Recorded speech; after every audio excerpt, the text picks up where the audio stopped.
Assalamualaikum warahmatullahi wabarakatuh. Bismillahirrahmanirrahim.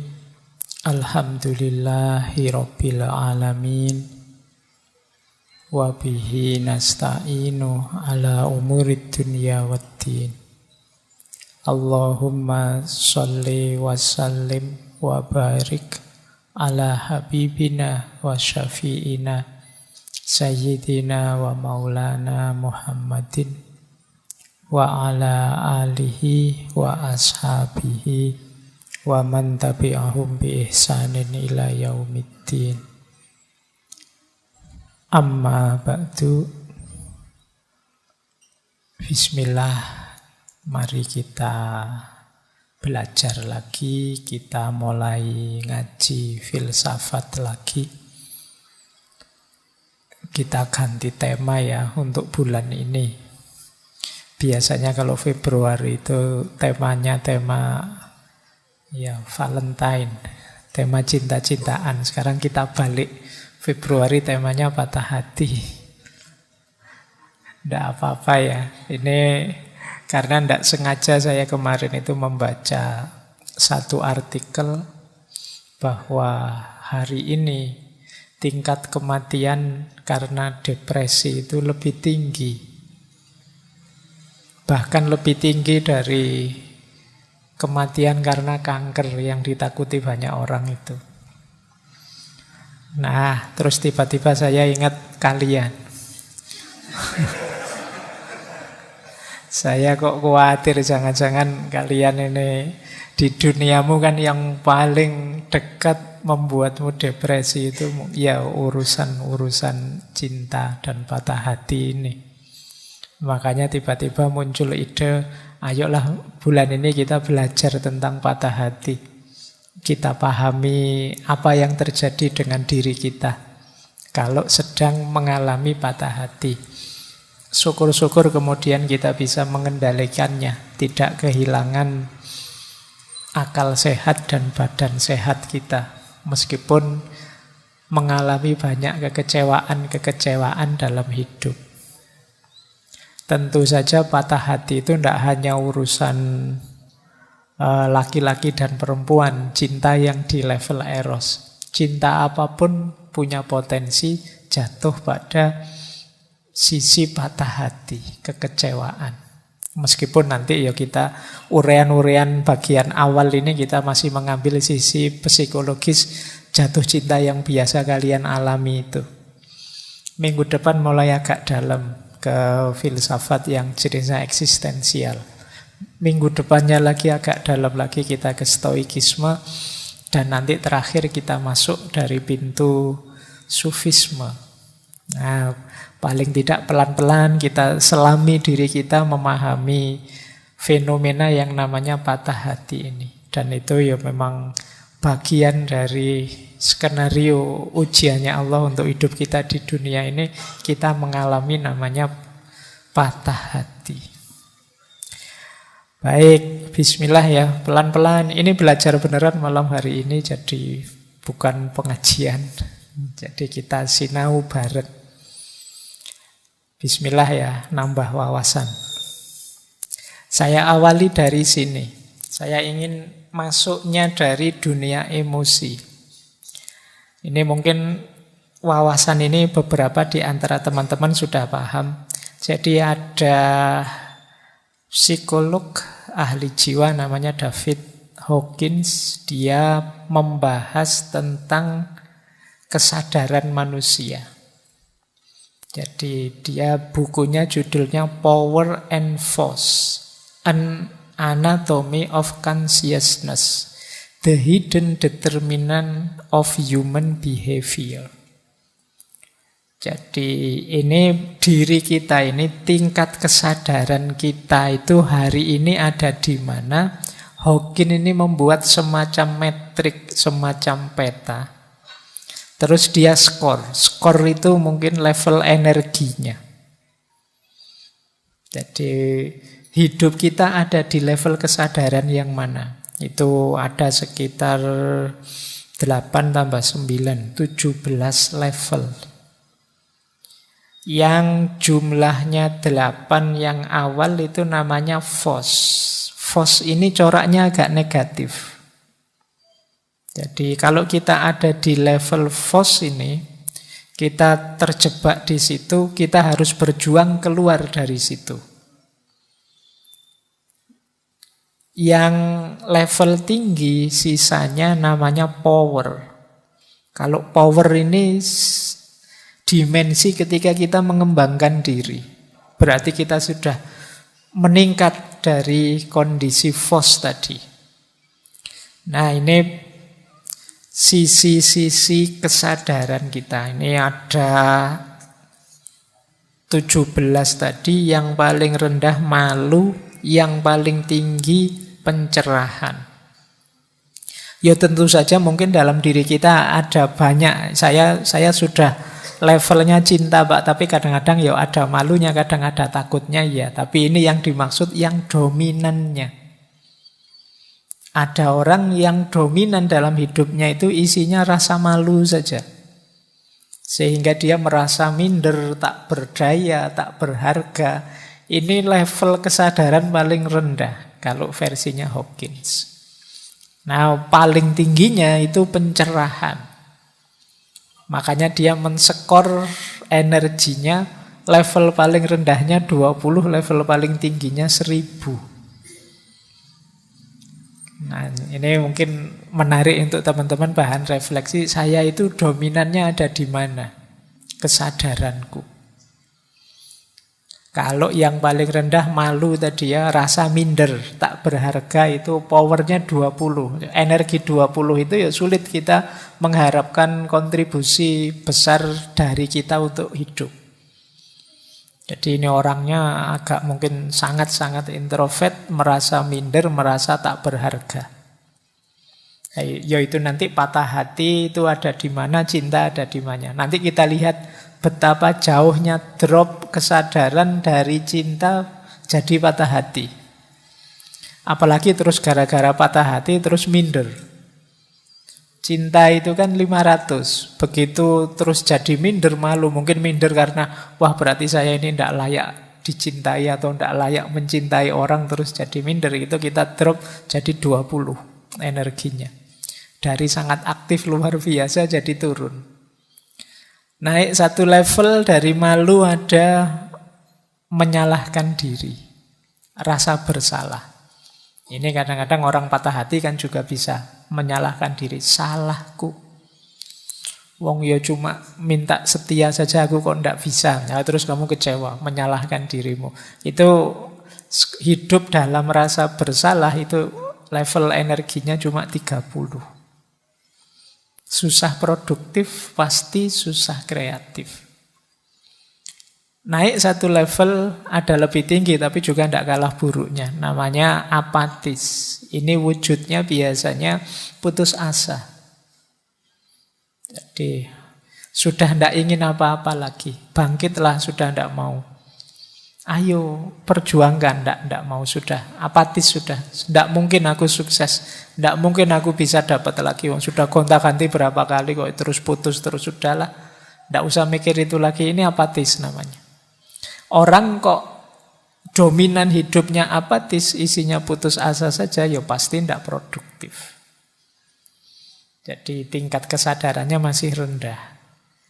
Naik satu level menyesal. Menyesal lumayan 75, tapi itu pun masih kelompok rendah. Hidup dalam penyesalan, itu mesti tidak produktif. Ini kita ada masih di ranah force, ranah yang tertekan.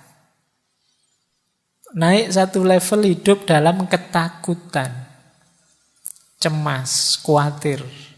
Ini 100 nilainya. Nah, nilai 100 itu ya masih 10%-nya, karena yang paling tinggi 1000. Jadi kalau kalian hidup dalam ketakutan itu masih di lingkup rendah. Nah, ini sudah mulai agak agresif, tapi tetap konotasinya negatif. Di atas ketakutan ada ambisi. Hidup tidak terkendali, penuh ambisi. Ini level keinginan. Jadi orang yang hidupnya dikejar-kejar ambisi secara tidak terkontrol. Nah, ini juga masih negatif. Di atas ambisi ada marah. Marah pada seseorang itu kan manifestasi kebenciannya. Orang yang patah hati itu biasanya ada bencinya. Kadang-kadang ada juga sedikit ambisinya. Ambisi ingin balas dendam. Aku dicurangi, hati-hati saja. Tunggu saja, rasakan besok misalnya. Gusti Allah ora sare. Itu sebenarnya kan banyak yang bilang kalimat itu sebenarnya menunjukkan kondisi jiwa yang dendam. Ingin orang yang dia benci dibalas, meskipun karena aku tidak bisa balas, misi balas dendamnya aku pasrahkan pada Allah. Nah, itu sebenarnya mental-mental itu tadi, ambisi, hasrat, ingin balas dendam. Melanjutkan level atasnya yaitu kebencian. Jadi jangan dikira orang yang ngancam-ngancam pakai nama Tuhan itu sejenis kepasrahan, tapi itu sebenarnya egonya saja. Dia ingin melampiaskan balas dendam, tapi karena terkendala situasi dia tidak mampu, maka dia tunggu Allah yang membalas dendamkan. Nah, di atas itu ada lebih tinggi dari marah, benci, itu level kesombongan, harga diri, merasa diri penting, merasa diri bisa, merasa diri lebih dari yang lain. Itu nilai energinya 175. Masih di lingkup FOS. Nah, nilai energi limit itu kalau bisa kita 200. 200 itu kita sudah mulai power, sudah mulai mampu mengembangkan diri, tidak terjebak dalam ego lagi. Yaitu apa? Yang 200 ini berani. Berani itu kan sifat moderat antara nekat dengan pengecut. Jadi berani itu siap bergerak, siap maju, tapi penuh perhitungan, tegas. Ini level 100. Jadi hiduplah dalam keberanian minimal. Itu kalian ada di ranah power. Ada lagi lebih tinggi. Istilahnya Hawking itu netralitas. Meskipun mungkin arahnya pada keyakinan. Hidup dengan mantap yakin. 250 powernya. Atau hidup dalam optimisme. Ini beda dengan keinginan tadi. Kalau ini mungkin terjemahannya kemauan. Optimis, tidak pesimis. 310. Lebih tinggi lagi memaafkan. Memaafkan itu powernya besar. 350. Lebih tinggi lagi berpikir. Nah, limit yang kedua kalau teorinya Hawking, selain 200, perhatikan limit 500 itu. 500 ke atas kita mengalami puncak-puncak tujuan-tujuan ideal hidup. Hidup dalam cinta, naik lagi lebih tinggi hidup dalam sukacita, hidup dalam kegembiraan, ketenangan, naik satu level lagi hidup dalam kedamaian, kebahagiaan, dan puncaknya adalah hidup dalam pencerahan. Jadi kalau pencerahan ini tidak bisa dijelaskan sudah. Kita yang merasakan. Ini momen kalau di ilmu ini momen eureka. Momen wow, momen ketakjuban, momen Allahu Akbar. Itu momen pencerahan paling tinggi.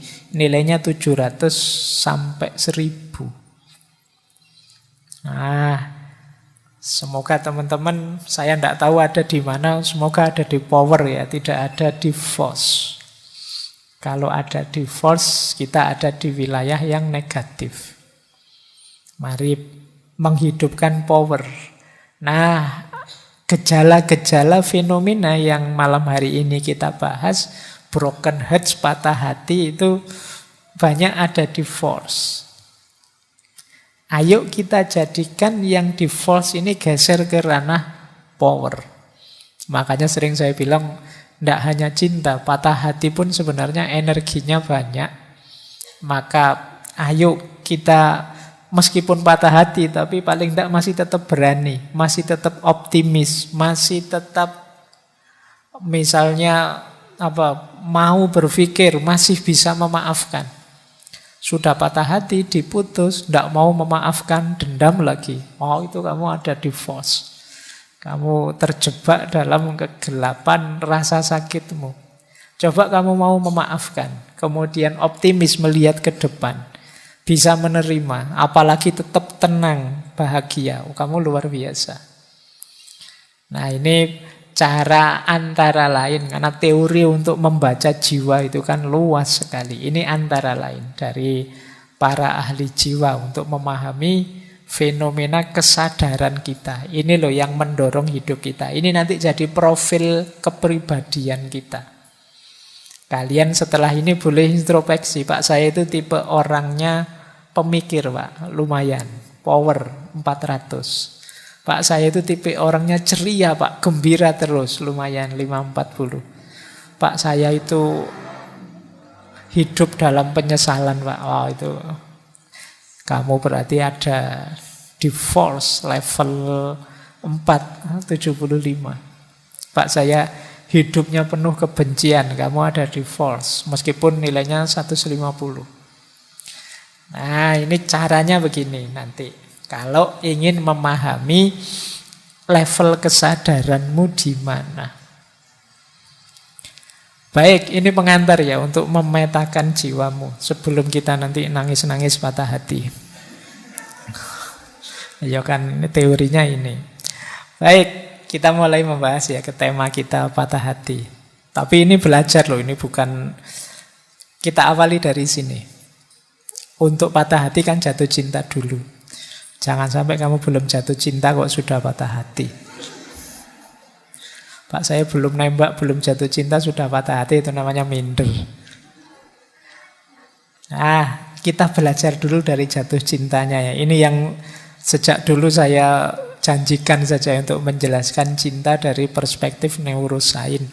Saya bukan ahli neurosains, jadi nanti teman-teman boleh memperdalam, konfirmasi lagi teori ini di wilayahnya dan dengan ahlinya.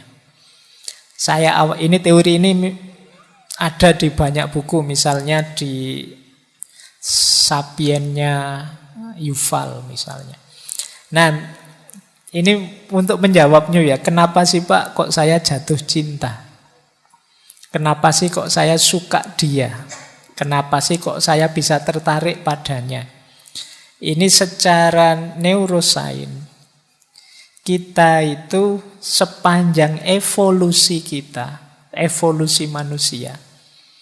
Manusia itu kan berkembang terus, berevolusi terus. Itu manusia itu sudah belajar karena mengikuti fitrahnya. Kita ini kan punya fitrah berketurunan, punya fitrah melanjutkan generasi, punya fitrah menikah dan lain sebagainya.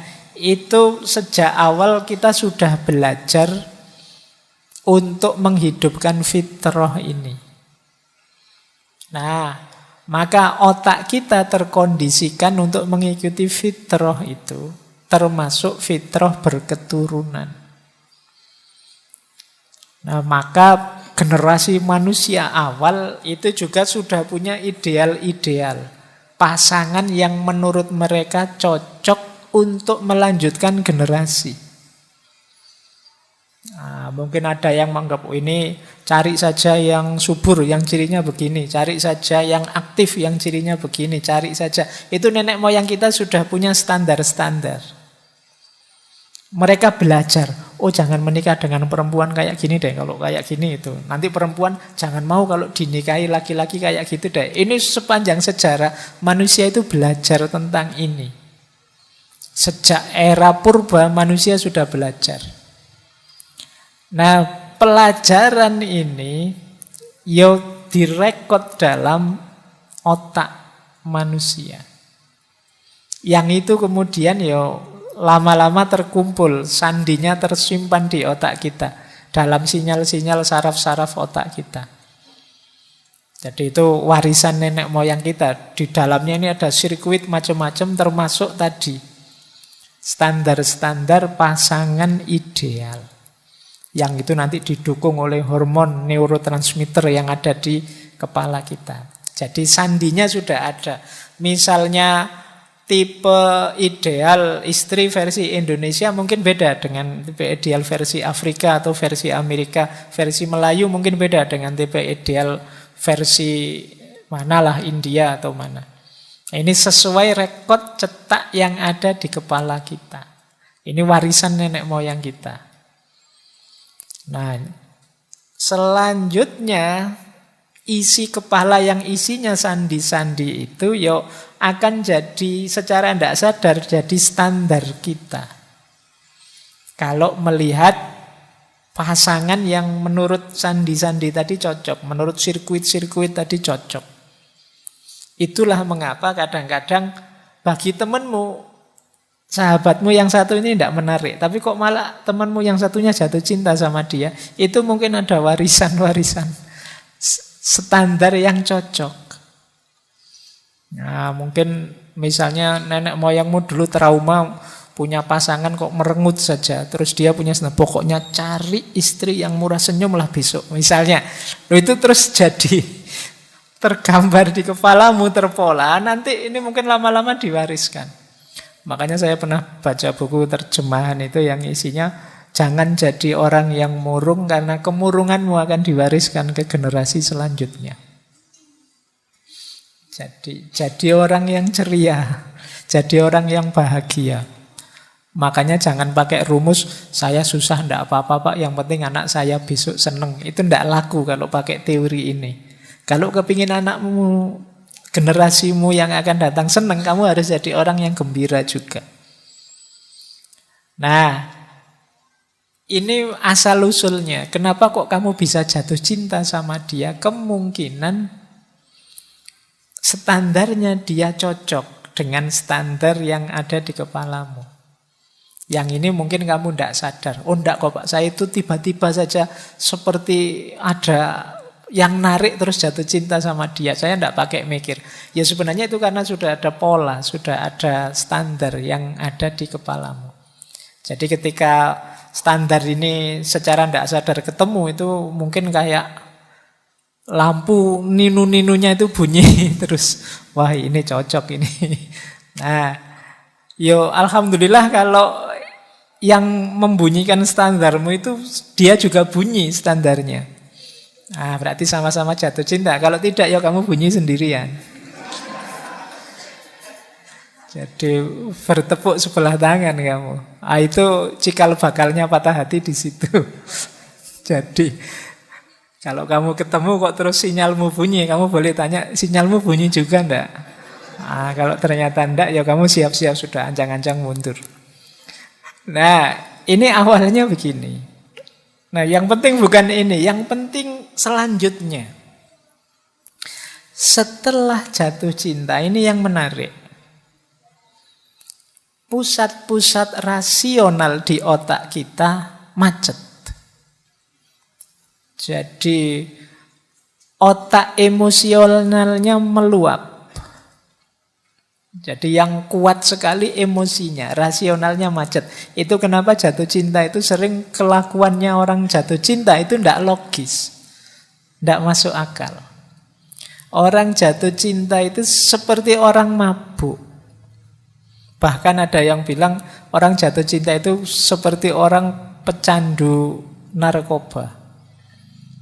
Ketika orang kecanduan itu kan selalu ingin dapat itu terus. Kalau biasanya nyuntik suntikan terus.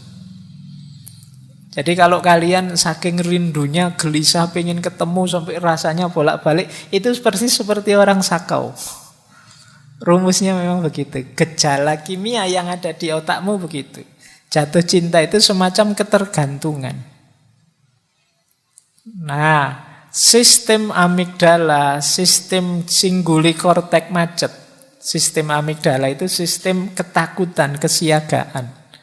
Sistem berpikir kritis juga macet. Jadi, akhirnya apa? Banyak orang bilang, wah orang mencintai itu tidak masuk akal, tidak rasional. Kewaspadaannya turun, daya kritisnya turun. Jadi Aktivitas ini didukung oleh berbagai hormon. Jadi seperti dopamin, oksitosin, serotonin, wis itu tambah. Kamu tambah melekat, tambah rasanya tidak bisa putus sudah. Makanya jangan heran, bagi yang pernah ngalami jatuh cinta itu rasanya sejuta rasa. Meledak-ledak, pokoknya tidak bisa dikontrol. Karena memang otak rasionalnya macet. Jadi kadang-kadang yang dilakukan tidak masuk akal. Ada ndak yang di sini nelpon mulai isak sampai jam 3? Ya, saya pernah diceritain begitu. Ada yang cuma bilang sudah ya, saya mau tidur gitu. Terus yang sana bilang ya silahkan tidur dulu. Ya kamu dulu lah. Ya kamu dulu. Itu bolak-balik kamu dulu bisa sampai jam 1 malam itu. Miss you too, bolak-balik miss you too. Yo, itu ngapain anak-anak itu? Nah, sinyal-sinyal rasionalnya macet itu. Jadi agak berat memang. Jadi ini perspektif neuroscience ya. Jadi ternyata jatuh cinta seperti itu. Makanya mabuk cinta itu rumusnya tadi. Gempuran hormon oksitosin, dopamin dan serotonin. Oksitosin itu orang menyebutnya hormon cinta. Karena berhubungan dengan perasaan, kasih sayang, emosi, keterikatan antar manusia. Kemudian dopamin. Dopamin ini hormon kenikmatan. Kalau kita merasakan nikmat, otak kita melepaskan dopamin ini. Misalnya kita makan enak. Begitu makan makanan enak, keluar hormon dopamin ini. Mendengar lagu kesenangan kita, keluar dopamin ini. Ketika dopamin ini keluar, biasanya kita tambah bergairah, tambah semangat, tambah kreatif. Jadi cuma ya dopamin ini yang namanya kenikmatan itu kan ada durasinya. Tidak tahan lama. Itu makanya orang jatuh cinta itu beda antara pertama kali jatuh cinta dengan 6 bulan sesudahnya, setahun sesudahnya, apalagi 4 tahun sesudahnya. Ya, gairahnya berbeda, intensitasnya beda. Jadi kenapa ya sudah mulai berkurang asupan dopaminnya, nikmatnya beda. Kayak kita makan itu loh. Waktu lapar-laparnya makan itu kan nikmat luar biasa, senengnya luar biasa. Tapi ketika kita tambahi piring kedua, mungkin nikmatnya tinggal setengah. Kita tambahi piring ketiga, mungkin nikmatnya tinggal 1/4. Piring keempat sudah tidak muat lagi, tidak enak, sudah kita paksa muntah mesti. Meskipun makanan kesenangan kita. Nah, mungkin kesenangan kita pasangan mungkin juga begitu. Jadi kalau hanya berhenti di kesenangan, durasinya pendek. Kalau hanya ingin mencari senang, itu tidak panjang. Itu mengapa ya kalau baru jatuh cinta, engkaulah segalanya. Engkau satu-satunya yang paling cakep pokoknya. Tapi nanti dapat 2-3 tahun itu ternyata yang lain lebih banyak yang lebih cakep. Ah, itu berarti hormonnya sudah mulai habis. Berkurang. Makanya jangan pacaran lama-lama, segera menikah. Kalau pacarmu tanya, kok buru-buru menikah? Keburu hormonnya habis. Kalau hormonnya habis tidak menarik lagi nanti. Biar nanti tidak berhenti di mahabbah yang sifatnya eros tadi. Hanya kesenangan tapi naik level. Ya jalannya menikah. Nah, selain dopamin nanti ada serotonin. Serotonin ini hormon kebahagiaan. Jadi biasanya membuat hati tenang, membuat hati nyaman, mengurangi depresi, ini serotonin. Nah, 3 hal ini kan menyenangkan. Hormon cinta, hormon kenikmatan, hormon kebahagiaan. Itulah mengapa orang yang mencintai itu kemudian jadi sangat terikat. Khawatir kehilangan kenikmatannya ini. Nah, sayangnya ketika kita patah hati, fasilitas dari hormon-hormon tadi berhenti.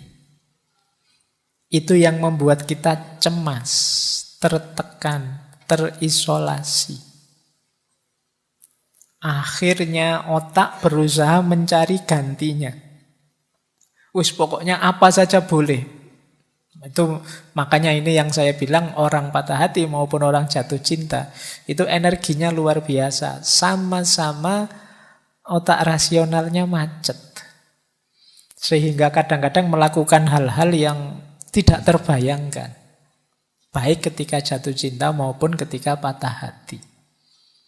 Itulah gunanya kita harus hati-hati dengan energi yang kita miliki saat jatuh cinta maupun patah hati. Karena ketika kita patah hati pun daya kekecewaan, daya kesalahan, daya rasa sedih sakit karena kehilangan kenikmatan, kesenangan, kebahagiaan tadi itu bisa tersublimasi jadi apa saja. Orang bisa melakukan apa saja bahkan yang tidak terbayangkan. Ada banyak cerita-cerita bagaimana orang patah hati atau orang jatuh cinta itu melakukan hal-hal yang sama sekali tidak terbayangkan oleh kita. Mungkin kalau kita geleng-geleng tidak akan mau seperti itu. Tapi bagi yang ngalami jatuh cinta itu tidak masalah melakukan itu. Jadi orang luar yang melihatnya, alah kok gitu amat sih wong jatuh cinta aja kok. Itu wong patah hati itu aja susahnya apa sih mbok nyari lagi. Ya kamu yang tidak ngalami ngomong enak saja begitu. Yang ngalami itu jungkir balik dia. Diputus emangnya kenapa mbok yo nyari lagi. Mau yang lain ya banyak, mau yang lebih jelek apa lagi. Misalnya. Tapi tidak sesederhana itu loh. Bagi kalian yang pernah ngalami, semoga tidak ada. Ya saya tahu lah, ini kan anak alim semua. Nah, ya, jangan-jangan kasusnya seperti tadi, belum pernah jatuh cinta Pak, ya tidak mungkin patah hati. Tidak masalah bahwa orang yang patah hati itu bagi dia tidak masalah dia melakukan apapun asal bisa ada ganti dari kenikmatan, kebahagiaan, rasa cinta tadi yang sekarang hilang. Karena sebelumnya sudah terlalu melekat ke sana. Nah, ini kalau dijelaskan secara neurosains ya, secara hormonal. Maka sebenarnya tema bulan ini itu saya dedikasikan untuk yang patah hati, ayo kita temani mereka. Karena mereka ini sering hanya diketawain saja sama lingkungan sekelilingnya. Kita selalu mengagung-agungkan cinta, kita ngomong kemana-mana tentang betapa luar biasanya cinta. Tapi kita lupa ada sisi gelapnya cinta yang namanya patah hati. Yang oleh masyarakat dipandang remeh, dipandang sepele. Padahal bagi yang ngalami itu beratnya luar biasa. Jadi kita mungkin susah menasehati mereka. Saya bilang tadi banyak saluran-saluran rasional yang mampet, tapi paling tidak kita bisa menemani mereka. Nah, itu sebenarnya tujuannya, biar mereka juga merasa ternyata yang aku rasakan ini sesuatu yang penting. Mereka ini mungkin agak paradok, masyarakatnya bilang alah begitu aja, alah wong ndak penting saja, tapi kok sakitnya seperti ini ya, kok beratnya seperti ini ya. Baik. Oke ya, ini penjelasan perspektif neurosainsnya. Nah, yang ingin lebih dalam boleh nanti.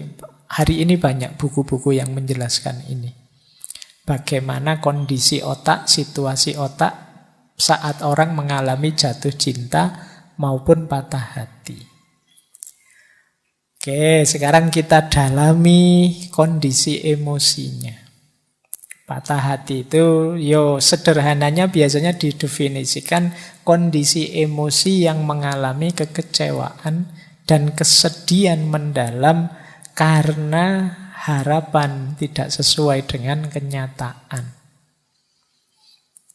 Jadi, kenapa ada patah hati? Ya karena yang diharapkan tidak terjadi. Yang diinginkan tidak terwujud. Nanti sebenarnya solusinya, kuncinya terletak pada harapan dan kenyataan ini. Bagaimana kita memanage harapan, bagaimana kita memahami kenyataan. Jadi bagi yang patah hati diingat-ingat dua keyword ini. Karena sakit hatimu berhubungan dengan harapanmu dan berhubungan dengan kenyataan. Oke, yo harapan dan kenyataan itu seperti kamu membayangkan dirimu seperti apa, begitu berkaca, oh alah ternyata aku itu hanya seperti ini. Nah, itu harapan dan kenyataan. Begitu kamu membayangkan besok bahagia mesti, betapa indahnya kalau nanti jadi, ini sebentar lagi aku lulus, begitu lulus nanti aku dapat kerjaan, begitu dapat kerjaan nanti bisa langsung aku melamar, dan itu kan gampang kalau cuma dibayangkan. Begitu dijalani kok tidak sederhana ya. Mau lulusnya saja pontang-panting luar biasa. Apalagi nanti cari kerjanya. Apalagi itu terus kamu jadi kecewa, hatimu patah. Apalagi kamu nyari kerja tidak dapat-dapat, mau ngelamar kok susah, akhirnya dia dilamar orang lain. Oh, itu kamu menyanyi lagu India kalau sudah begitu. Oke, kita lihat ya. Cuma saya baca banyak buku tentang patah hati ini, memang ternyata seperti cinta. Patah hati itu sulit dijelaskan. Hanya yang merasakan mungkin yang tahu pasnya. Kalian yang belum merasakan sulit. Maka malam hari ini saya tidak akan menjelaskan detail ciri-cirinya. Saya ngutip saja dari beberapa sumber, beberapa materi tentang kondisi batinnya orang yang patah hati. Cuma ini saya ambil dari beberapa novel saja untuk menginkannya. Saya tiba-tiba tadi baca bukunya Hamka itu Di Bawah Lindungan Ka'bah. Ada surat dari Zainab yang indah, tapi ini suratnya orang patah hati.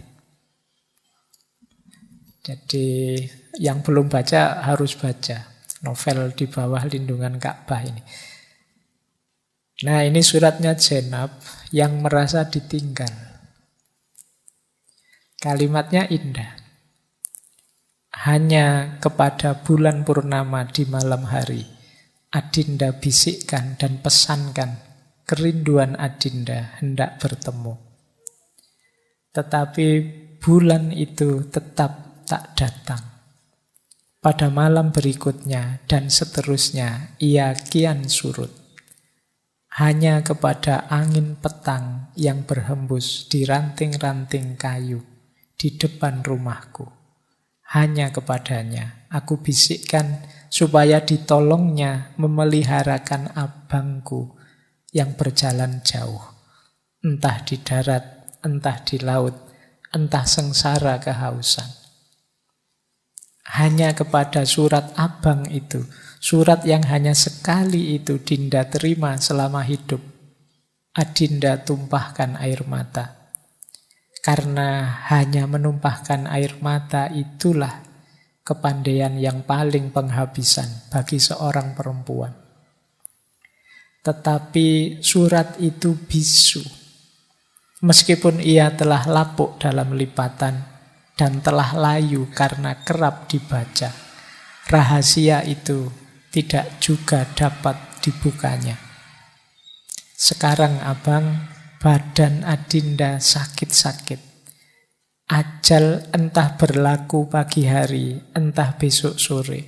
Gerak Allah siapa tahu, besarlah pengharapan bertemu.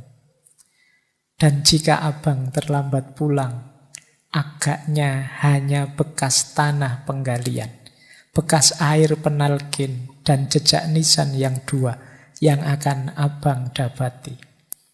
Adikmu yang tulus, Zainab. Itu kalimatnya indah ya. Baik, kalau kalian hari ini kan tidak terlatih bikin surat seperti ini. Kalian bisanya cuma ngirim emoticon melet-melet sama ketawa-ketawa. Iya. Oke. Bayangkan suasana hatinya Zainab yang disalahpahami. Baik. Nanti kalian bisa baca novelnya. Paling tidak feel-nya bisa terasa. Seperti itu sakitnya orang patah hati. Atau ini Magdalena. Magdalena itu novel terkenal sekali. Ada yang bilang apa tenggelamnya kapal Van der Weyck itu banyak terinspirasi dari Magdalena ini. Nah, ini pacarnya Magdalena, namanya Stephen, yang ditinggal nikah oleh Magdalena. Kalimatnya menarik. Benarkah Magdalena, kita berdua telah putus, dan kita sudah menjadi dua orang asing yang tak mengenal satu sama lain? Salah satu dari kita tidak lagi ingat kepada temannya yang lain, kecuali seperti mengingat impian di masa kecil yang bekasnya telah terhapus oleh berlalunya hari dan lewatnya tahun. Benarkah jika kita bertemu di satu jalan, masing-masing akan meneruskan perjalanannya tanpa menyapa temannya? Benarkah jika kita berada dalam satu pertemuan, hubungan antara kita berdua tak lebih dari hubungan biasa antara laki-laki dan perempuan yang lain? Benarkah jika kita berada dalam satu pertemuan, tidak ada yang kita bicarakan kecuali tentang cuaca dan suhu udara? Alangkah cepatnya peredaran waktu dan alangkah aneh tindak tanduk dan peristiwanya. Apakah dalam sehari semalam saja semua harapan yang kita bina dengan baik, dengan mencurahkan segala penderitaan dan kepedihan, mencucurkan seluruh air mata yang kita miliki, berubah begitu cepat? Semua itu akan menjadi kisah usang yang telah dibungkus dengan cerita baru. Beginikah rasanya hari kiamat? Beginikah rupanya dunia yang menjadi hancur lebur? Beginikah tampak bintang gemintang yang berjatuhan di angkasa? Langit terkatup seperti tertutupnya sebuah buku. Ini rintihan-rintihan orang yang sedang patah hati. Ini dulu pernah juga saya ambil waktu kita membahas sayap-sayap patah. Kalau yang Magdalena tadi, ini kalau dalam teori patah hati namanya sedang denial, menyangkal. Nah, kalau ini mungkin dulu pernah kita baca juga ya. Akhirnya kita saling berdiri dan saling mengucapkan selamat tinggal. Namun cinta dan putus asa berdiri di antara kita, bagaikan dua hantu yang merentangkan sayapnya. Yang satu menangis duka, sedangkan yang lain dengan seramnya tertawa. Ketika ku pegang tanganmu dan meletakkannya ke bibirku, engkau mendekat dan mencium dahiku, lalu kau menjatuhkan diri di pangkuanku. Sambil memejam mata, kamu berdoa, ya Tuhan, belas kasihanilah aku. Ini Khalil Gibran kalau bikin kalimat bisa dibayangkan skenarionya, bisa dibayangkan adegannya. Baik, masih ada ternyata saya. Ya tidak apa-apa lah. Ini lanjutannya sebenarnya tadi ya, Katut, tak waca sisan. Ini untuk menghibur yang patah hati. Kalimatnya Gibran yang terakhir ini menarik. Ini semacam bargaining bahwa kalau bisa aku tidak mungkin kehilangan cinta. Meskipun kau mutus aku, tetap cinta itu hidup.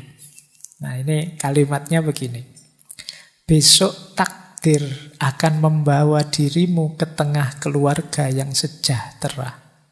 Namun akan membawaku kepada perjuangan batin dan kesengsaraan.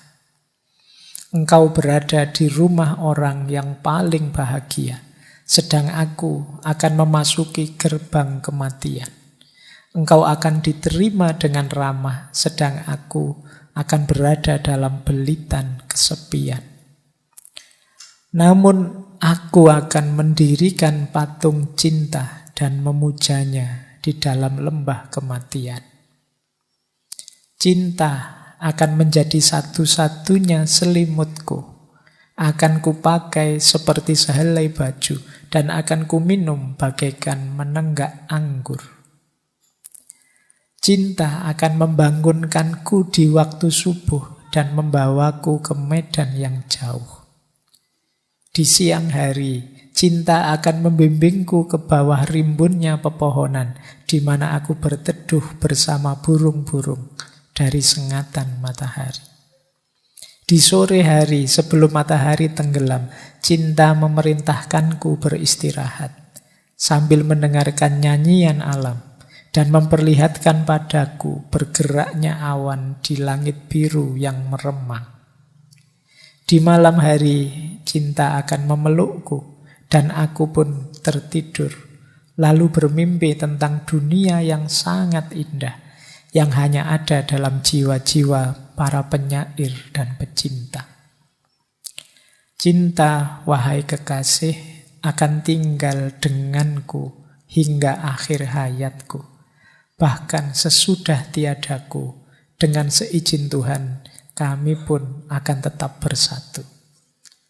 Ini kalimat-kalimatnya orang yang sedang ditinggal oleh kekasihnya menikah.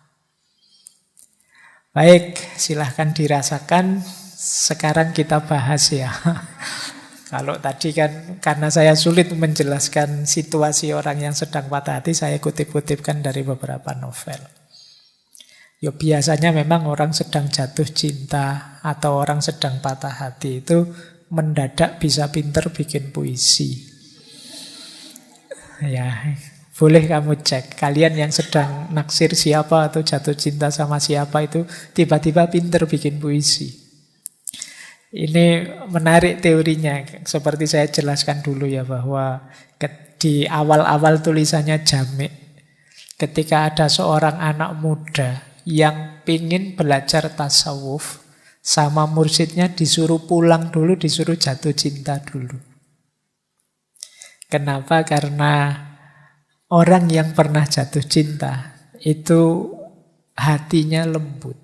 Apalagi orang yang pernah patah hati itu, dia ngerti lekak-lekuknya hati. Sementara dunia tasawuf itu kan dunia penguasaan hati. Kalau hati tidak lembut ya sulit kita bisa dekat dengan Allah. Makanya dia disuruh jatuh cinta dulu. Nah, kalian juga begitu. Nanti sesi ini tidak ada artinya kalau kalian tidak pernah jatuh cinta. Jadi, bagi yang pernah jatuh cinta bisa memahami. Baik, bismillah. Kita bahas sekarang. Kalau tadi ini rutenya. Menarik ya, patah hati ada rutenya. Orang yang kecewa, orang yang patah hati, orang yang sedih, itu ada prosesnya. Nah, ini ada banyak teori tentang itu. Saya ambil teori yang ini. Jadi patah hati itu diawali dari shock, kaget, tersentak, kemudian dilanjutkan denial, menyangkal. Biasanya kemudian marah. Kalau marahnya reda, melakukan bargaining. Ketika bargaining gagal, dia mengalami depresi. Semoga depresinya teratasi sehingga akhirnya bisa acceptance, bisa menerima. Ya masing-masing fase ada waktunya sendiri. Masing-masing fase ada saatnya sendiri. Tidak bisa kok begitu patah hati. Misalnya kamu diputus pacarmu terus langsung saya terima pak, besok saya cari gantinya. Oh itu kemungkinan tidak cinta kalau bisa seperti itu. Kalau cinta beneran tidak sesederhana itu ganti pasangan. Awalnya pasti shock. Shock itu kaget. Jadi apa ada yang diputus pacarnya tidak kaget? Apa ada yang mengalami kekecewaan ditinggal yang dia cintai? Apapun atau siapapun yang dia cintai itu tidak kaget dan kecewa. Setiap orang pasti shock. Kamu sangat sayang dengan motormu, terus motornya terpaksa dijual karena utang SPP-mu banyak misalnya. Itu kan kamu tetap shock. Kenapa semula ada cinta di situ, sekarang berpisah. Apalagi sama kekasih hatimu. Jadi tidak ada orang yang cinta beneran. Sudahlah kita sendiri-sendiri saja, putus saja terus alhamdulillah itu. Ya kalau bisa begitu itu namanya tidak cinta. Cinta beneran pasti shock. Bahkan selanjutnya denial, menyangkal. Wong sudah jelas diputus, kamu masih enggak kok. Itu mungkin dia marahnya sementara, nanti mesti balik lagi kok. Jadi ini masih nyangkal. Enggak, ini mungkin hanya temporer saja. Enggak, ini nyangkal. Jadi enggak percaya aku. Dia bisa jauh dariku, masih menyangkal. Padahal faktanya sudah jelas. Ya kayak kamu dapat nilai E terus kemudian, wah, tidak percaya aku. Mungkin dosennya salah. Mungkin itu karena memang serangan pertama itu menyakitkan. Sehingga orang terus menyangkal. Jadi tidak terima kalau dirinya mengalami rasa sakit itu, menyangkal. Nah, fase menyangkal ini bisa panjang. Enggak kok, dia mesti akan kembali lagi padaku, tunggu saja. Ini fase menyangkal. Sehingga kamu mungkin bisa berminggu-minggu, bisa berbulan-bulan menunggu dia kembali. Dan dia tidak kembali-kembali. Nah, kalau sudah begitu biasanya masuk ke fase selanjutnya marah, anger. Nah, marah ini ya macam-macam bentuknya. Bisa dilampiaskan kemana-mana, bisa menggerutu, bisa dipendam saja. Tapi ada fase marah. Mengapa kok harus aku? Apa salahku? Kurang opo aku sama dia? Sudah habis bensin berapa liter aku nganter dia. Loh, itu marah sudah, itu kemarahan sudah. Kalau tadi menyangkal, begitu sadar dia ternyata benar-benar pergi, marah mesti. Itu fasenya. Itu kalau pasangannya terus nikah dan dia ada di fase marah ini, hati-hati kalau datang ke pesta pernikahanmu, bisa rame itu.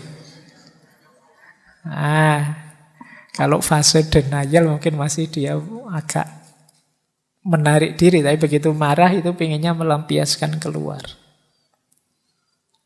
Setelah marah biasanya ada bargaining. Dia akan mencari cara, mbok yo jangan pergi, wis kamu pingin apa wis.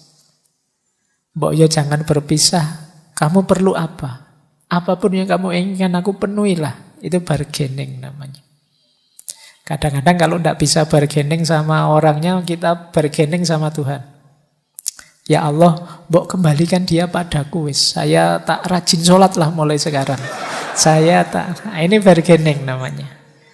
Jadi kita kan kadang-kadang begitu. Ya Allah, saya tahu saya itu malas kuliah, tapi semoga saya lulus ya Allah. Janji setelah ini itu bargaining. Saya ngerti dia kecewa padaku, dia marah padaku karena saya kemarin khilaf sebentar, tapi semoga setelah ini saya janji tidak akan lagi. Ini namanya fase bargaining. Ketika bargaining ini gagal, lahirlah namanya depresi. Ini dimulai sudah fase stresnya. Fase gawat-gawatnya itu depresi ini. Kalau tidak terkontrol bisa efeknya besar. Jadi hati-hati kalau sudah sampai fase depresi, cari cara, cari jalan untuk meringankan rasa sakit ini. Nah, biasanya kalau sudah mampu menaklukkan depresinya, masuklah pada acceptance. Bisa menerima sekarang. Oh ya sudahlah, memang kalau harus berpisah, mau gimana lagi. Nah, itu acceptance. Ini semoga kalian pahami ya. Semoga dengan memahami ini prosesnya bisa lebih cepat. Oh, aku ini ternyata di fase marah. Nah, Sudahlah, tidak usah panjang-panjang, saya shortcut saja, langsung saya terima. Nah itu kalau bisa lebih bagus. Pasrah sajalah sama Allah, saya terima apapun keputusannya, itu lebih bagus. Tapi biasanya fase ini entah sadar atau tidak kita lewati. Dari shock, kemudian menyangkal, kemudian marah, kemudian ingin bernegosiasi, kemudian jatuh kita pada depresi, dan pada akhirnya menerima. Tapi kalau gagal mengelola depresi, fase menerimanya ya tidak datang. Ya, kita depresi bisa berkepanjangan. Baik. Jadi ini rutenya, atau mungkin pakai kalimat yang dulu pernah saya gunakan secara berbeda. Fase paling awal itu menyangkal, not me, bukan aku, aku ndak ngalami ini. Kalau ini gagal, terus dia masuk ke fase kedua, why me, mengapa kok aku yang mengalami peristiwa sepahit ini. Kalau ini juga tidak terjawab, masuk pertanyaan ketiga, please not me. Tolong jangan aku deh, tidak kuat aku kalau ngalami yang seperti ini. Ini juga gagal, tanya lagi, why it still me? Kenapa kok ternyata memang aku yang gagal ini?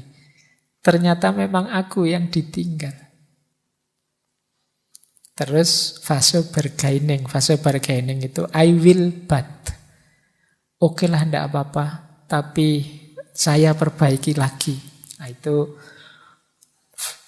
yang selanjutnya.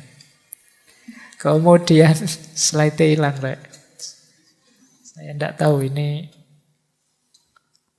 laptopnya mungkin habis baterainya.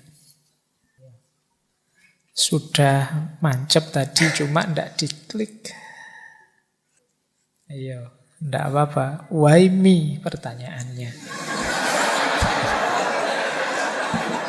Oke. Yeah. Ini powerin di Mas. Kalau tadi not me, tadi masih denial, tidak kok masih hidup kok. Ternyata diudah, ternyata mati beneran. Pertanyaan jadi why me? Semoga tidak membuat teman-teman patah hati karena terputus. Ini namanya harapan tidak sesuai kenyataan. Tapi kan tetap harus diterima. Mau tidak mau memang terjadi. Jadi anggap saja ini contoh langsung teori tadi ya. Kamu tidak perlu bingung-bingung memahaminya.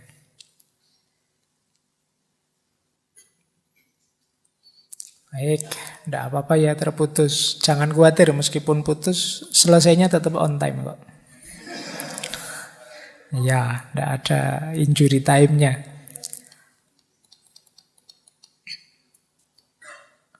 Oke, tadi sampai sini ya. Jadi ini sebenarnya sama dengan yang sebelumnya tadi. Shock, denial, anger, bargaining, depression, acceptance. Cuma dengan kata yang berbeda. Awalnya orang menyangkal, mesti bukan aku. Kok ternyata aku? Why me? Kenapa kok aku? Kemudian menegaskan lagi, mbok yo jangan aku.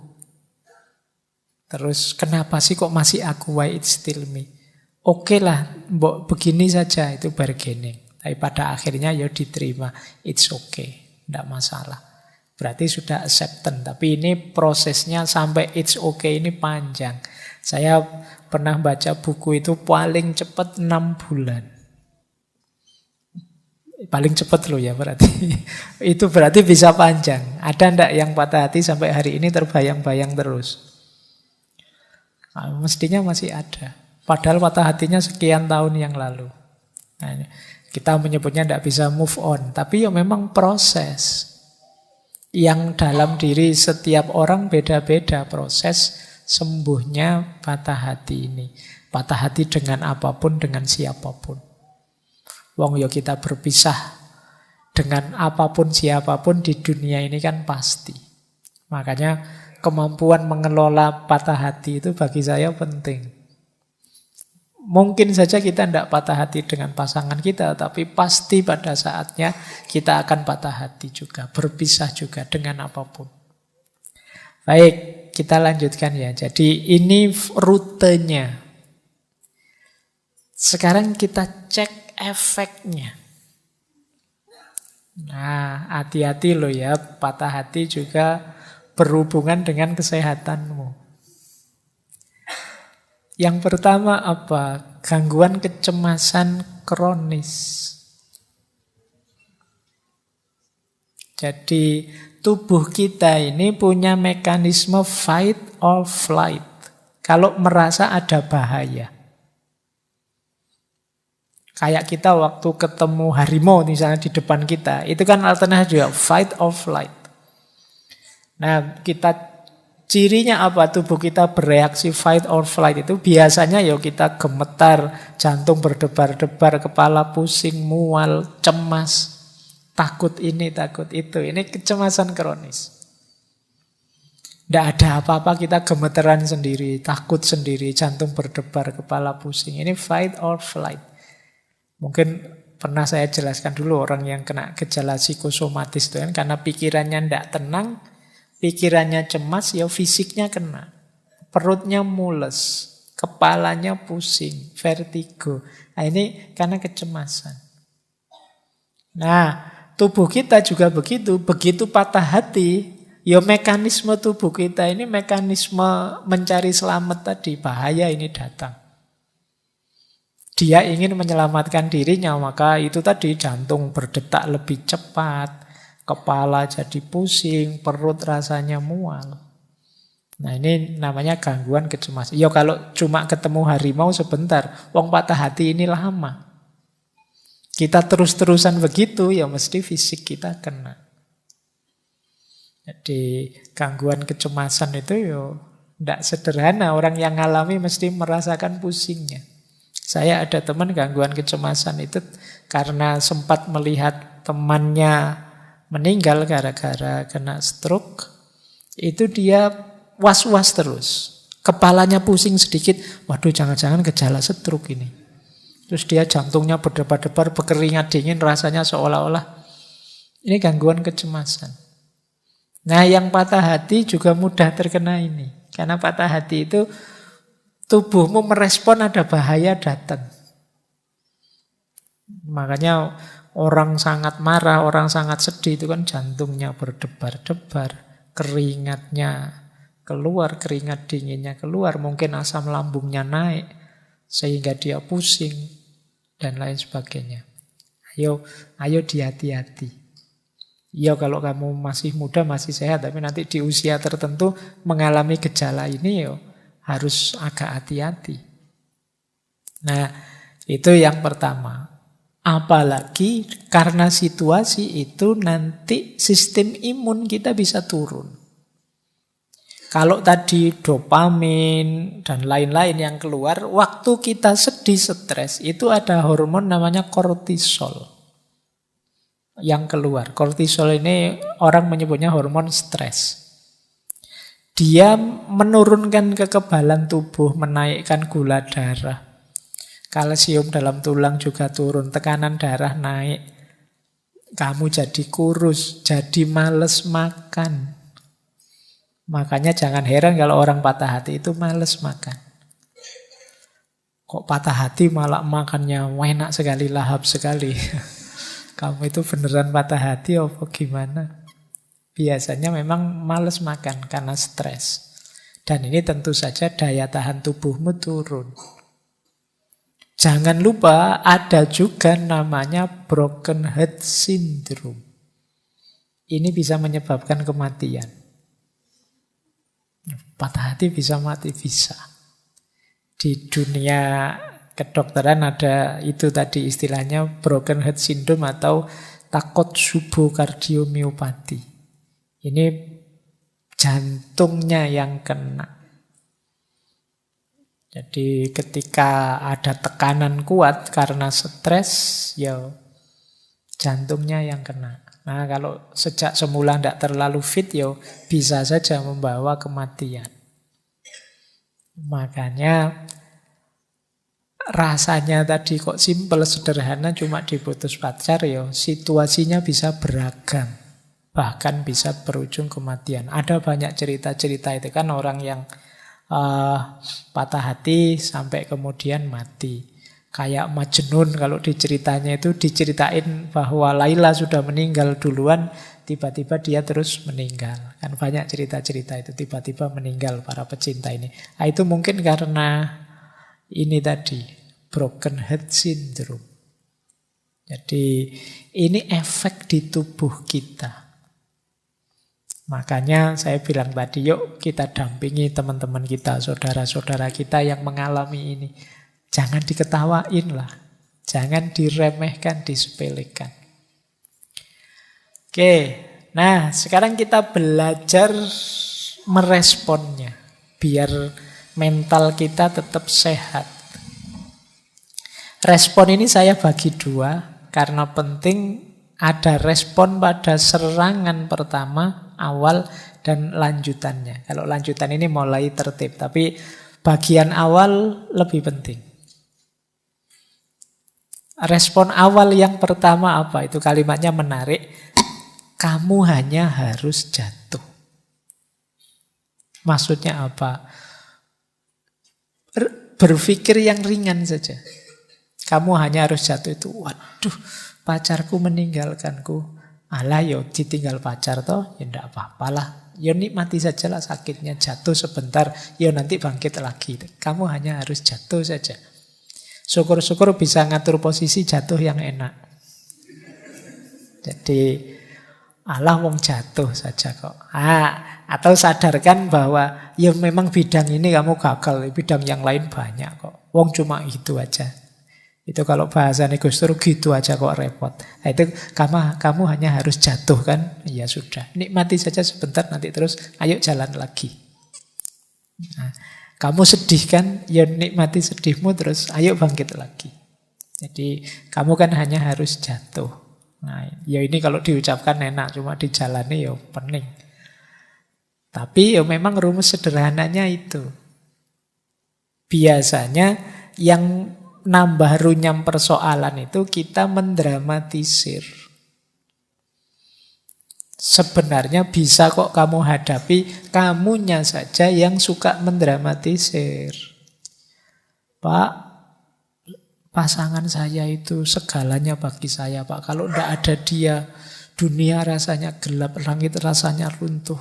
Pasangan saya itu, kamu mendramatisir. Jadi, iyo, tapi kan sekarang kamu ditinggal. Ini kan sederhananya kan itu. Faktanya kan itu. Jadi yo hadapi itu. Jadi fakta konkretnya kan ini. Makanya hadapi, jangan menghindar. Nanti tambah lama sembuhmu kalau kamu menyangkal terus. Wong kamu cuma harus jatuh kan, ya sudah jatuh saja terus bangkit lagi. Kemudian jangan lupa perhatikan dirimu. Jangan melakukan apapun yang merusak dirimu. Berarti apa? Akal sehatmu harus hidup. Terus yang keempat, penting juga, sudahlah tidak usah terlalu dibahas yang salah siapa. Gak usah menyanyi ini salah siapa. Biarlah yang lewat sudah lewat. Bikin cerita yang baru. Jadi lupakan, maafkan. Nah ini Pak enak saja ngomong, ini yang sakit yang nanggung. Lah yo ini tipsnya. Jadi biar kamu tidak sakit. Kalau respon awal selamat, biasanya karena lepas kontrol itu di awal. Kalau sudah, ayo disembuhkan, pelan-pelan. Nah itu baru respon lanjutan tadi. Respon lanjutannya apa? Beri dirimu waktu. Tidak apa-apa kok, butuh waktu. Ya diikuti prosesnya. Kadang-kadang kita yang agak mempreser mereka. Ayo segera lupakan, segera. Loh, tidak segampang itu. Untuk bisa melupakan. Ya kalau amnesia. Kalau masih sehat tidak bisa langsung melupakan. Tetap teringat terus, tidak apa-apa. Beri waktu dirimu. Tapi jangan berlama-lama. Memang tidak mungkin bisa langsung lupa. Lewati penyangkalan tadi ya, berarti sudahlah, tidak usah menyangkal lagi, diterima saja. Dan berhenti bertanya mengapa itu terjadi. Terus maafkanlah. Nah, selanjutnya apa? Teringat tidak apa-apa, tapi jangan diingat-ingat. Beda ya, teringat dengan diingat-ingat itu. Diingat-ingat itu berarti sengaja mengingat. Ya kamu tambah sakit nanti. Tapi teringat pasti iya, wong namanya pernah punya banyak kenangan indah, ya mesti saja teringat. Biasa saja, tidak apa-apa. Dia datang silahkan, mau pergi lagi silahkan, di pikiran loh. Pak kok saya teringat dia, ya tidak apa-apa, diikuti saja. Nah, nanti pada saatnya ya lupa lagi, nanti kapan datang ingat lagi, lupa lagi, biar saja. Tapi jangan secara sengaja diingat-ingat. Kelihatan kok secara sengaja mengingat-ingat itu. Jangan-jangan kamu tiba-tiba stalking Instagramnya, ngecek YouTube-nya. Ya kamu tambah sakit nanti. Kalau ke situ-situ lagi, jangan-jangan dia posting sama pasangannya yang baru. Wah, tambah sakit lagi kamu. Kamu tidak berani posting pasanganmu yang baru, kamu tidak dapat. Atau yang kamu dapat levelnya di bawah yang ninggal kamu, misalnya. Sudahlah, tidak usah dipikir lagi, tidak usah mancing-mancing ke situ. Kemudian apa? Tetap merasa berharga, jangan minder, menjatuhkan value tadi sampai ke level FOS yang paling rendah, merasa dirimu tidak berharga. Engkau tetap berharga. Dia saja yang tidak tahu hargamu.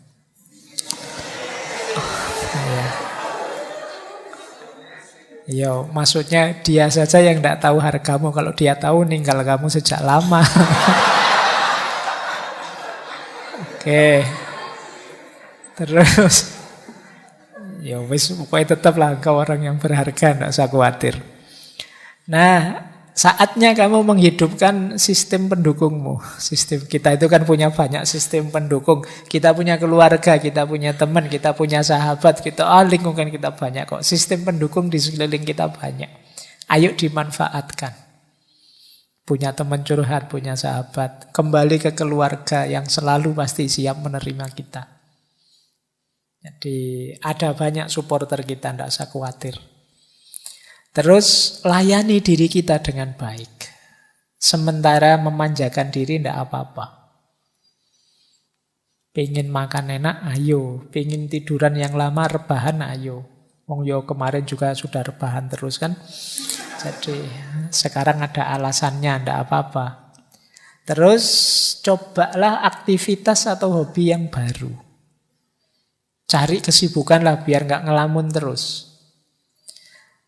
Terus apa? Bangun kenangan-kenangan baru. Bahkan ada yang bilang datangi tempat-tempat yang dulu kamu perlu kenangan dengan dia, bikin kenangan yang baru di situ. Jadi biar ketumpuk yang teringat kenangan yang terakhir ini, yang lebih indah. Mungkin dengan keluarga, dengan sahabatmu yang lebih menyenangkan. Bersosialisasilah, jangan mengurung diri. Yo, akan lebih meringankanmu. Boleh pakai teknik-teknik coping kalau dalam psikologi, mungkin pernafasan, mungkin meditasi. Untuk menenangkan diri. Bisa mempertimbangkan saatnya membuka hati kembali. Jangan khawatir, yang lain masih banyak yang mau dengan dirimu. Setiap orang ada jodohnya. Nah, ini rumus sederhana untuk tetap membuatmu kuat. Tidak usah khawatir. Kan alasan yang paling enak untuk menenangkan diri kan, oh memang mungkin bukan jodohku. Nah, itu paling nyaman. Kita bersandar kembali ke Tuhan. Kalau Tuhan tidak menghendaki, ya mau apa? Sekuat apapun kita tanpa kehendaknya tidak ada apa-apanya.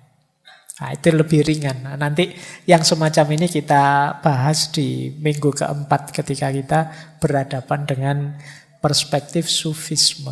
Cuma malam hari ini memang kita pahami dulu situasinya orang yang patah hati. Kemudian kalau memang agak gawat, misalnya stres depresi mau agak mengkhawatirkan, jangan malu-malu, jangan ragu-ragu untuk mencari konseling atau berobat ke ahli jiwa.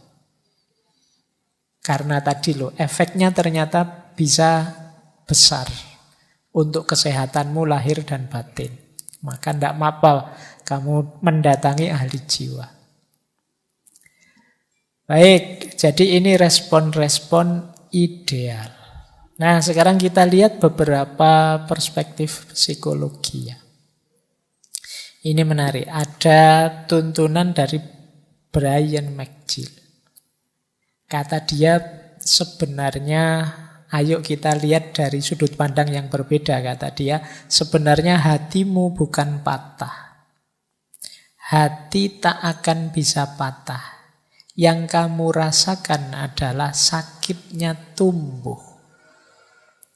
Hatimu tumbuh dalam kebijaksanaan, kelembutan, dan kekuatan, sehingga suatu hari nanti kamu bisa mencintai lebih hebat.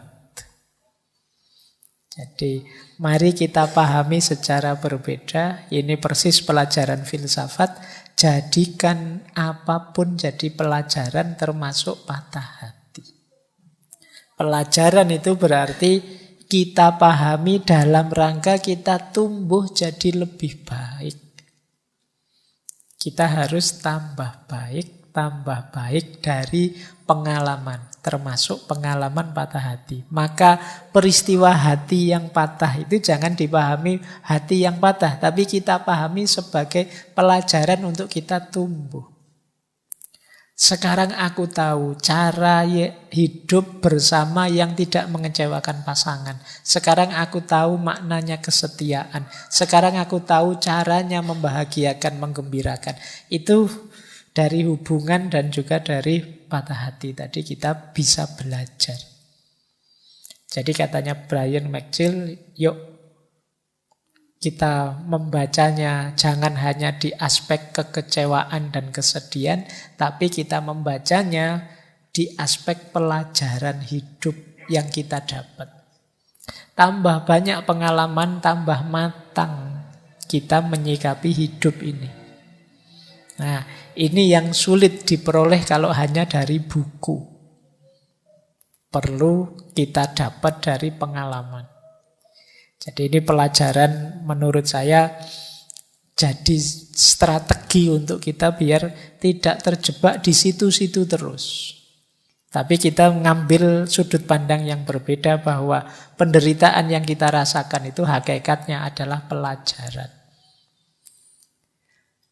Nah, ada lagi pelajaran dari Hemingway. Kata dia, the most painful thing is losing yourself in the process of loving someone too much and forgetting that you are special too.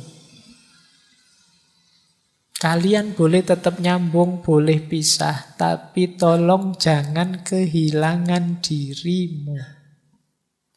Banyak orang yang saking melekatnya pada seseorang dengan alasan saking cintanya, sampai dia melenyapkan dirinya.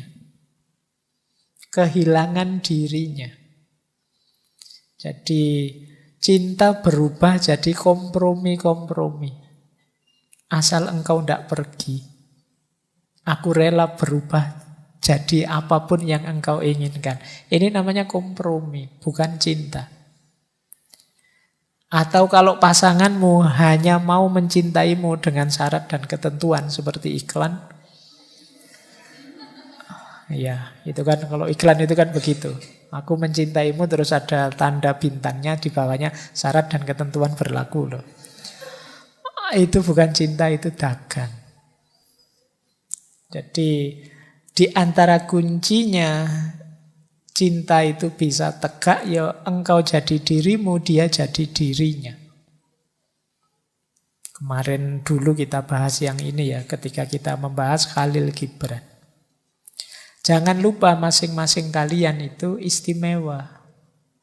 Justru istimewanya terletak dalam perbedaan.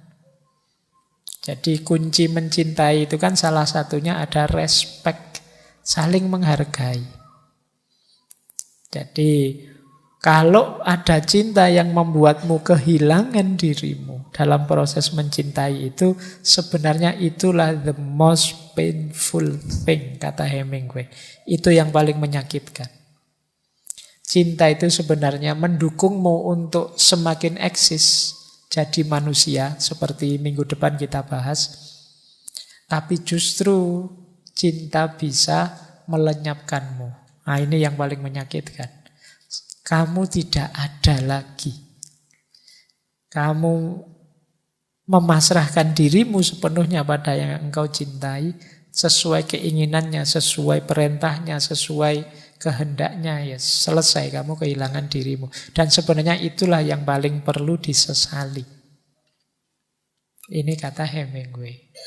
Nah, ini pelajaran selanjutnya. Jadi patah hati itu natural saja, karena yang bertemu itu bisa cocok, bisa tidak. Perpisahan itu niscaya. Tapi semoga kalian tidak kehilangan diri. Tidak berkompromi. Nah, ini juga ada kalimat, air mata yang mengalir untuk orang lain itu bukan tanda kelemahan, tetapi tanda hati yang jernih. Nah, ini oke ya. Jadi apa, kalau patah hati tidak usah malu-malu, nangis saja tidak apa-apa. Justru itu menunjukkan ya kalian memang tulus mencintainya. Makanya ketika berpisah sakit. Nah, ya yang cowok juga tidak usah malu-malu, kalau pengen nangis ya nangis. Tidak apa-apa. Kenapa? Ya mosok kamu pisah terus ketawa. Itu berarti tidak cinta, tidak tulus tadi. Pisah terus nyukur-nyukur ke, yo rasain lu, enggak lah.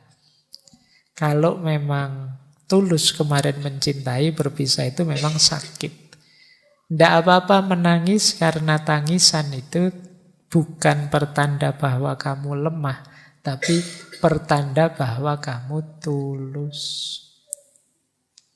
Jadi wong manusia itu makhluk makna.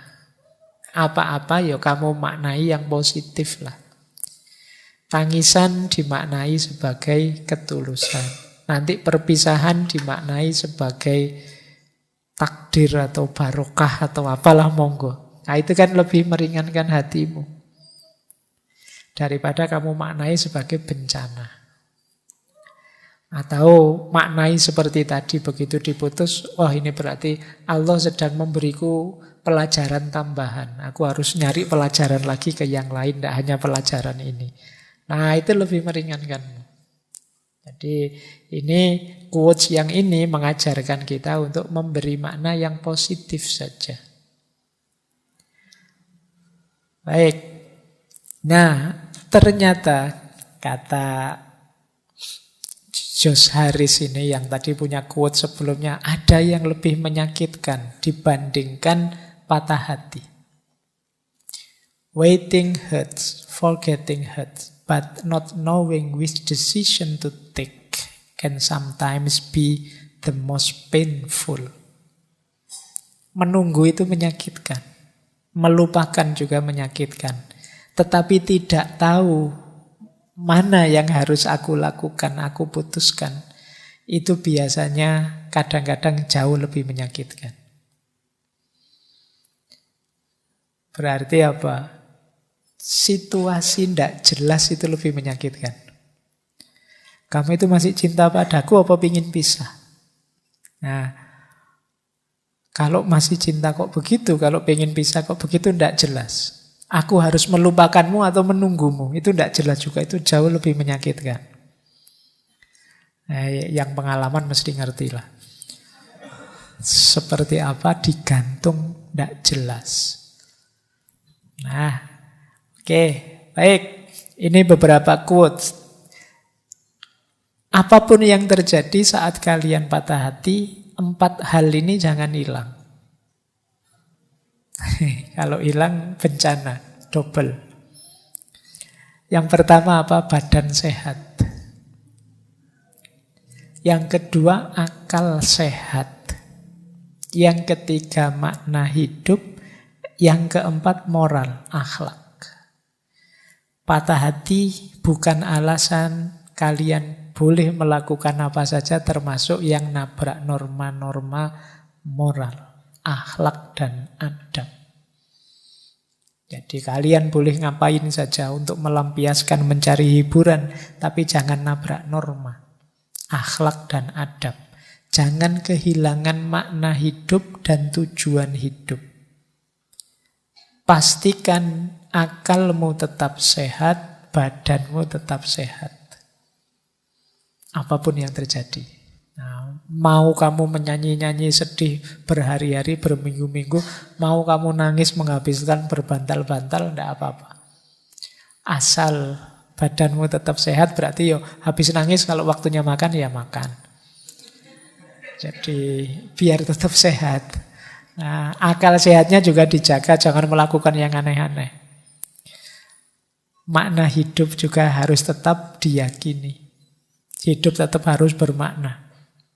Versimu, meskipun setelah patah hati mungkin ada pergeseran-pergeseran, tapi jangan hidup tanpa tujuan. Dan akhlak, jangan diterjang, jangan ditabrak. Begitu kalian nabrak 4 hal ini, maka kalian tidak keluar dari masalah, tapi akan nambah masalah. Pokoknya jangan lupakan ini saja. Sisanya setiap orang mungkin punya strategi sendiri, tapi ini nanti jadi kunci. Karena itu tadi, kalian kan hanya harus jatuh. Wong cuma hanya jatuh itu saja kan tidak harus mengorbankan keseluruhan hidupmu. Nah, ini 4 yang jangan hilang. Baik, masih ada waktu 10 menit ya. Saya membawa beberapa wawasan ini menarik. Mungkin teman-teman membayangkan ini dari filosof siapa. Saya membawa pandangan tentang cinta dan patah hati dari Ko Ping Ho.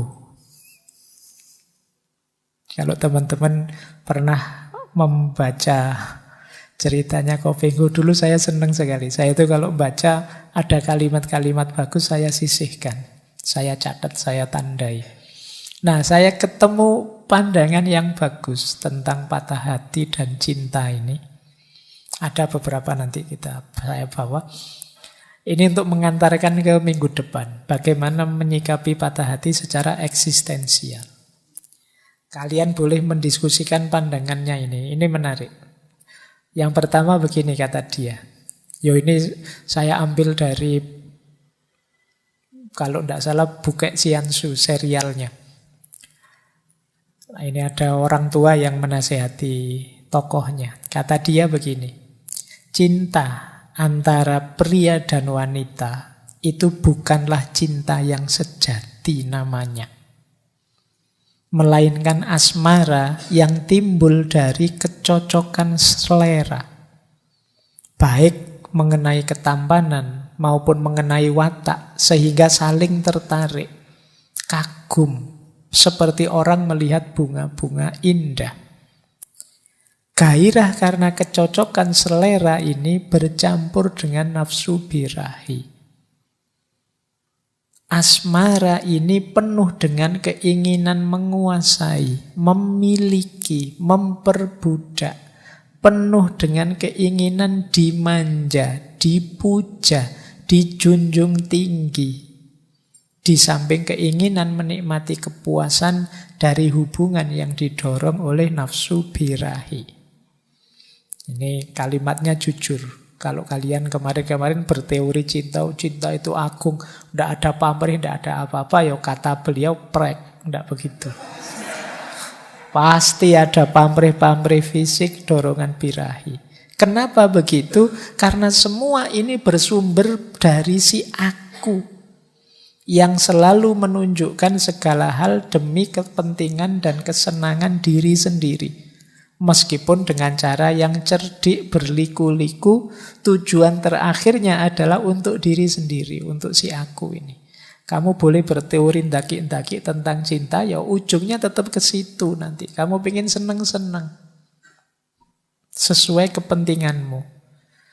Karena itulah asmara antara pria dan wanita ini menimbulkan hal-hal gila. Seperti sekarang ini. Hal-hal yang tadi kita sebut tidak masuk akal. Kalau diputuskan menimbulkan duka, kalau dikhianati menimbulkan benci. Kalau tidak ditanggapi menimbulkan cemburu. Ini menunjukkan ego. Pendeknya asmara antara pria dan wanita itu menimbulkan bermacam pertentangan, ketakutan. Yaitu takut kehilangan dan duka. Itulah cinta antara pria dan wanita yang kau agung-agungkan itu. Nah, ini masih berlanjut.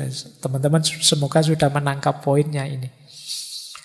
Nah, terus dibantah oleh muridnya. Mungkin itu gambaran cinta orang yang wataknya buruk. Seorang yang hanya mementingkan dirinya pribadi. Cinta orang yang berhati nurani bersih, itu kan dia sanggup berkorban, siap melakukan apapun juga. Bahkan sanggup berkorban nyawa kalau perlu untuk orang yang dicintai. Nah, malah diketawain.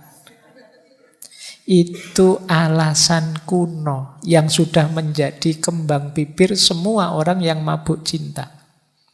Memangnya aku percaya bahwa engkau akan berani berkorban nyawa untuk gadis yang kau cintai.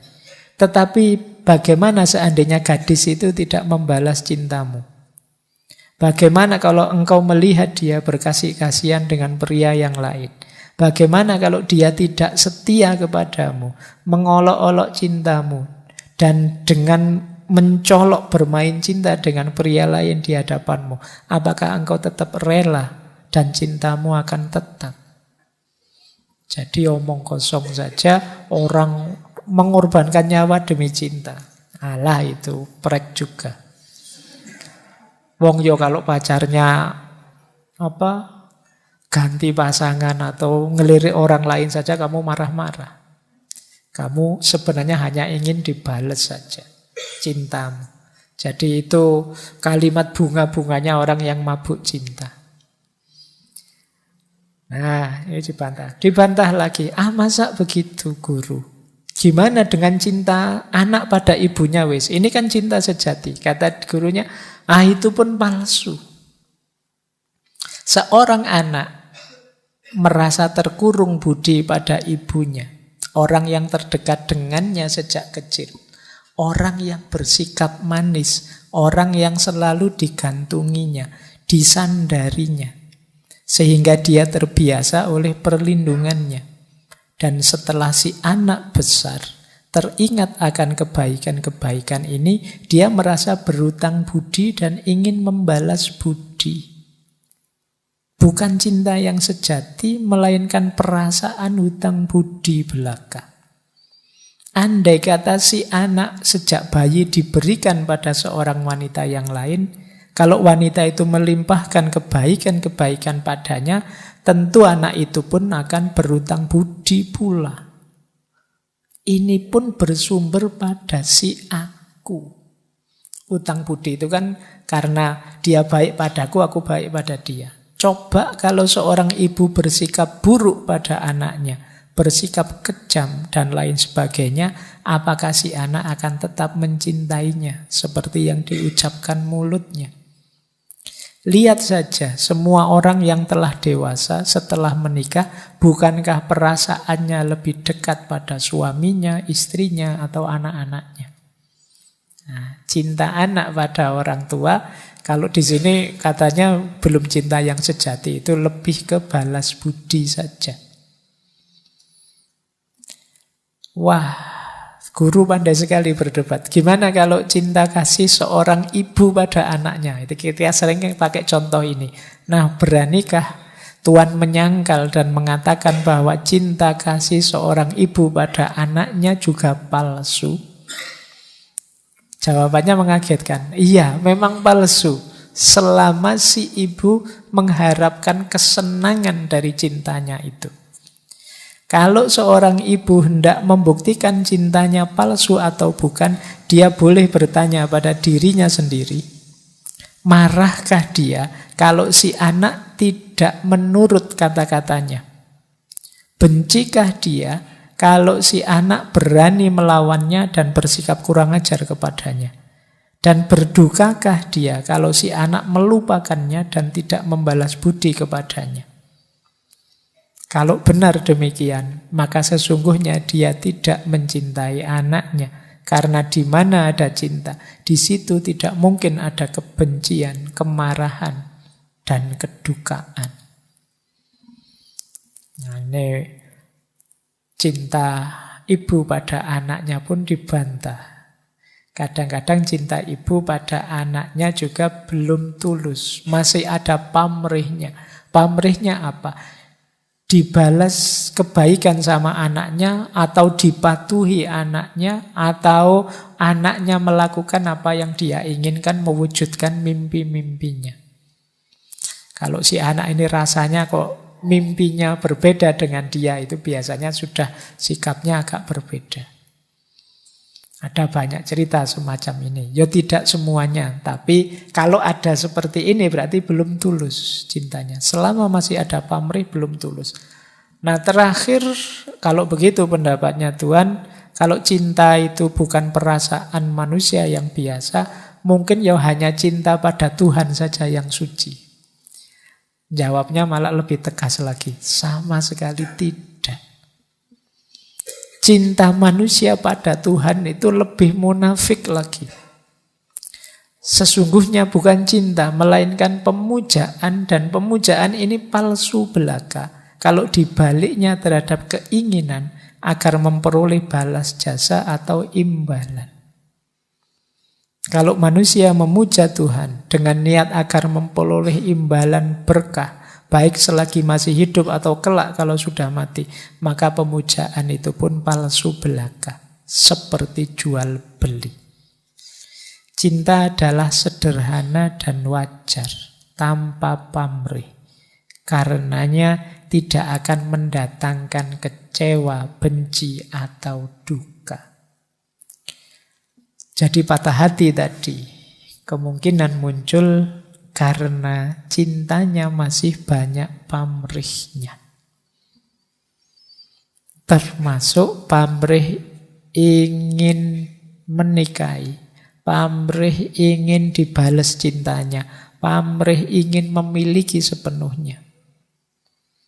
Berarti belum terus. Kalau sudah tulus, seperti dulu pernah kita bahas ya, bahkan aku ingin membahagiakan yang aku cintai, bahkan jika seandainya aku harus pergi, harus menjauh, kita harus berpisah, dengan itu dia bahagia, aku rela.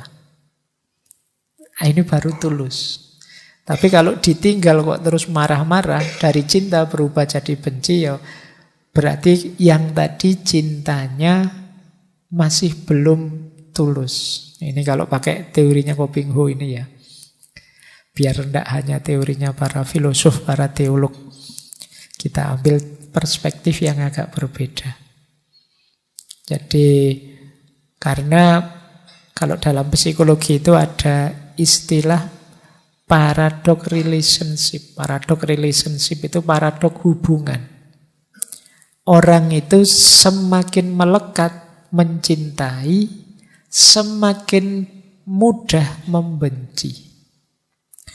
Sebesar apa kebencian yang bisa lahir, itu setara dengan sebesar apa cinta yang dimiliki. Orang yang bisa mengecewakan kita paling besar adalah orang yang paling kita cintai. Jadi ini namanya paradoks hubungan. Hubungan itu yang paling mengecewakan adalah yang paling kita melekat di situ. Ya mungkin sekarang belum kelihatan, tapi begitu ada kasus sedikit meledak. Kita misalnya dibohongi teman kita, itu mungkin biasa, tapi dibohongi orang yang kita cintai, rasanya sakitnya double. Kenapa? Karena kemarin kita punya pamrih-pamrih pada dia. Ketika pamrih ini terbalik, tidak muncul, kita kecewa, kita marah, dari cinta kemudian jadi benci. Nah ini ada pelajaran-pelajaran. Berarti kok Pak saya balik-balik pacaran patah hati, ya mungkin perlu naik kelas cintanya. Belajar lagi mencintai secara lebih tulus. Nah mungkin itu yang tadi disebut pelajaran tadi ya. Ayo belajar lagi, belajar lagi. Entah itu sebagai orang tua, dengan sahabat, dengan yang dikasihi, termasuk mungkin dengan Allah. Itu ayo latihan mencintai secara lebih tulus. Itu yang kalau dalam agama namanya ikhlas. Fokusnya hanya pada yang dicintai, tidak pada aku, kalau bahasanya Kobing Ho tadi. Tidak untuk kepentinganku dan tidak keinginanku, tapi kepentingan dan keinginan yang dicintai saja. Nah ini namanya cinta yang tulus. Yang ini memang enak kalau diceramahkan begini, kalau dijalankan berat. Karena menyingkirkan ego itu tidak gampang. Orang sulit menaklukkan aku itu. Karena aku ini kan sudah mewarnai hidup kita sehari-hari. Ada cara lebih mudah untuk biar kita tidak ditelan oleh aku. Ayo sekali-sekali latihan menjauh dari diri kita. Kita pandangi diri kita secara lebih objektif. Nah itu mungkin memudahkan kita mengenali ego kita, aku kita. Sehingga jangan-jangan kebaikan-kebaikan yang banyak kita lakukan itu terbongkar nanti kalau kita mengambil cara ternyata kebaikanku selama ini masih berpamrih. Masih sebenarnya untuk kepentingan ego. Tidak karena kebaikan itu sendiri dan tidak ikhlas karena Allah. Nah ini titik-titik di mana kita harus belajar dan banyak mengambil pelajaran dari fenomena-fenomena seperti patah hati ini. Karena tidak mungkin dalam hidup kita itu semua keinginan kita terpenuhi. Ketika keinginan kita tidak terpenuhi, di situ muncul fenomena patah hati ini. Baik, saya kira itu untuk malam hari ini. Ini masih pengantar saja. Minggu depan baru kita dalami secara filosofis. Bagaimana kita mengelola patah hati ini. Ini masih kita senggol-senggol sedikit, kita pahami kejiwaannya orang yang patah hati. Baik, dari saya sekian untuk malam hari ini. Insya Allah kita lanjut lagi minggu depan. Kurang lebihnya mohon maaf. Wallahul muwaffiq. Wallahu a'lamu bissawab. Wassalamualaikum warahmatullahi wabarakatuh.